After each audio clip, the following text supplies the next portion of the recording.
राष्ट्रवादी काँग्रेस अजित पवार गटाने पुकारलेल्या परळी बंदला उत्स्फूर्त असा प्रतिसाद मिळालेला आहे।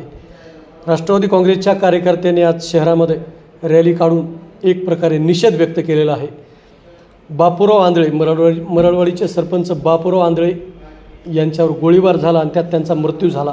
या प्रकरणी राष्ट्रवादी काँग्रेस शरदचंद्र पवार पक्षाचे नेते बबन गीते यांच्यासह 5 जणांविरुद्ध गुन्हा दाखल झाल्यानंतर राष्ट्रवादी काँग्रेस शरदचंद्र पवार पक्षाचे आमदार रोहित पवार यांनी हा राजकारणाचा प्रकार आहे, बबन गीते यांना जाणीवपूर्वक यामध्ये गोवला आहे असा आरोप त्यांनी करून धनंजय मुंडे आणि वाल्मिक कराड यांच्या बाबतीमध्ये आरोप केलेले आहेत। यानंतर राष्ट्रवादी काँग्रेस अजित पवार गटाचे कार्यकर्ते आक्रमक झाले।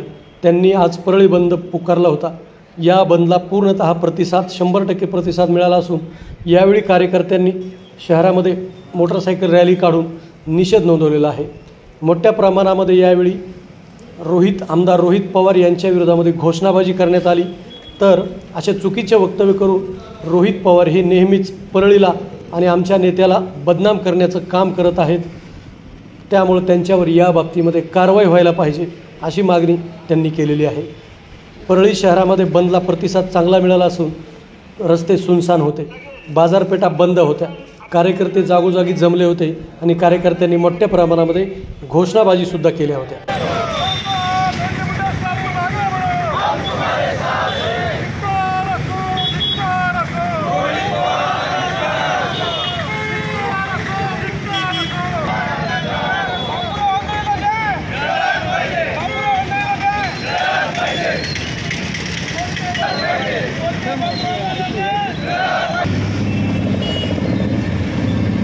परळी बंदचे आव्हान